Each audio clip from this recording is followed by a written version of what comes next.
అక్షయ తృతీయ సందర్భంగా వినియోగదారులు బంగారం షాపులకు తరలి వెళ్తున్నారు. ఈ రోజు గోల్డ్ కొనుగోలు చేస్తే అదృష్టంగా భావిస్తారు. గత కొద్ది రోజులుగా పసిడి ధర పెరిగి ₹1,00,000 మార్కు చేరడంతో కొందరు కొనుగోలు చేసేందుకు వెనకడుగు వేస్తున్నారు. అక్షయ తృతీయ సందర్భంగా పలువురు డిస్కౌంట్లు కూడా ఇస్తున్నారు. దీనిపై మరింత సమాచారం మా ప్రతినిధి సాహిత్య అందిస్తారు.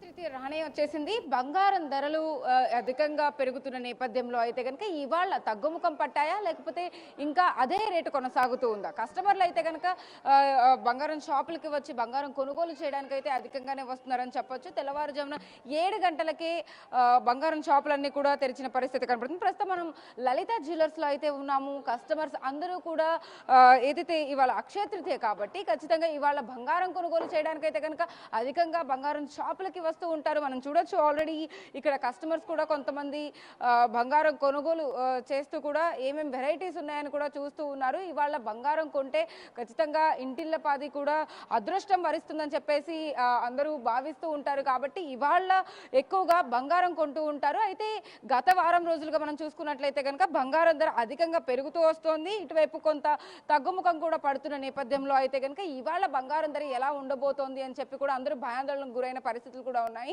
బట్ కానీ వాళ్ళ అక్షయ తృతీయ కాబట్టి ఎంత ధర ఉన్నప్పటికీ కూడా ఖచ్చితంగా ఇవాళ బంగారం కొనాలి అన్న ఉద్దేశంతో అయితే కనుక కస్టమర్స్ అందరూ కూడా గోల్డ్ షాపులకి వస్తూ ఉంటారు.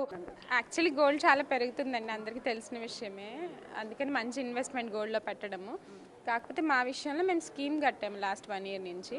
సో మాకు అది ప్రైస్ యావరేజ్ అయ్యి మంచి ప్రైస్కి ఇప్పుడు వస్తుంది. అండ్ ప్లస్ అక్షయ తృతీయ కాబట్టి వీళ్ళు వేస్టేజ్ మీద కూడా డిస్కౌంట్స్ అవి ఇస్తున్నారు కదా. అట్లా చూసుకున్నా it's good opportunity to buy today. And Akshaya Tritiya మంచి రోజు కాబట్టి అన్ని రకాలుగా ఈ రోజు కొనడం మంచిదని వస్తున్నాము. లైక్ ట్రెడిషనల్ లాగా అయిపోయింది కదా, సో తీసుకోపోయినా అండ్ మినిమం లైక్ సింపుల్ గ్రామ్స్లో తీసుకుందామని వచ్చాము. ఆ ట్రెడిషన్ని జస్ట్ ఫాలో అప్ చేద్దామని అంతే. బంగారం ధరలు పెరుగుతున్న నేపథ్యంలో ఇవాళ తగ్గుముఖం కొద్దిగా పట్టింది కాబట్టి అంటే ఇన్ని రోజులు కూడా పెరుగుతూ తగ్గుతూ వచ్చిన నేపథ్యంలో ఇవాళ ఎలా అనిపిస్తుంది ధరలు? ఇంకా రానున్న రోజుల్లో కొనే ఛాన్స్ అయితే లేదండి, ఉన్నదాన్ని ప్రొటెక్ట్ చేసుకోవడం వరకే. అండ్ నెక్స్ట్ జనరేషన్కి కొంటామో లేదో అష్యూరిటీ అయితే కంపల్సరీ లేదు. తగ్గుతుంది అంటున్నారు కానీ అది ₹10 ₹20 డిఫరెన్స్ కన్నా పెద్ద లాట్ ఆఫ్ డిఫరెన్స్ అయితే లేదు. మనం 2025లో స్టార్టింగ్లో చూస్తే ఓన్లీ 8,000 ఉంది. ఇప్పుడు చూస్తే నిన్న కూడా ₹9,250 దాకా రీచ్ అయింది. వచ్చే రోజుల్లో అయితే జస్ట్ స్టార్టింగ్లో 10 grams 5 grams తీసుకునేవాళ్ళం. ఇప్పుడు చూస్తే 1 gram 1.5 gramతోనే సాటిస్ఫై అవ్వాల్సిన సిచ్యువేషన్. అది పరిస్థితి. మొత్తం మీద ఏదైతే ఇవాళ అక్షయ తృతీయ కారణంగా అయితే కనుక అందరూ కస్టమర్స్ బంగారం కొనుగోలు చేయడానికి అయితే కనుక వస్తూ ఉన్నారు. కాబట్టి బంగారం ధరలు ఎంత పెరిగినప్పటికీ కూడా ఇవాళ ఖచ్చితంగా కొనడానికి అందరూ వస్తున్నారు. 1 gram అయినా కానీ ఇవాళ కొనాలి అని అనుకునే ఉద్దేశంతో అయితే వస్తూ ఉన్నారు. రానున్న రోజుల్లో బంగారాన్ని కొనేంత కొనలేని సిచ్యువేషన్ అయితే ఖచ్చితంగా వస్తుంది. కాబట్టి బంగారాన్ని ప్రొటెక్ట్ చేసుకునే ఉద్దేశంతో ఇవాళ్లే కొనుక్కోవాలి అన్న ఉద్దేశంతో కూడా చాలా మంది వస్తున్నాం అని కూడా చెప్తున్న పరిస్థితి కనపడుతుంది. వీడియో జర్నలిస్ట్ సాహిత్య బిగ్ టీవీ విజయవాడ నుంచి. రైట్.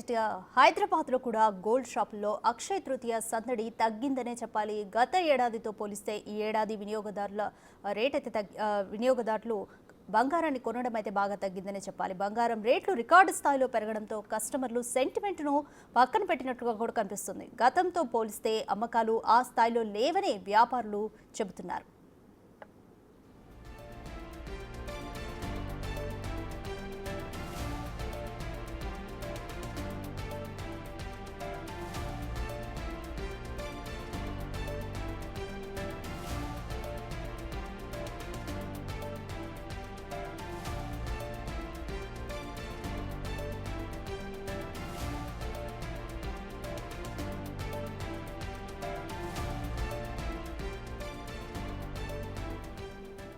ఇక ఇటు హైదరాబాద్లో కూడా గోల్డ్ షాపుల్లో అక్షయ తృతీయ సందడి తగ్గిందనే చెప్పాలి.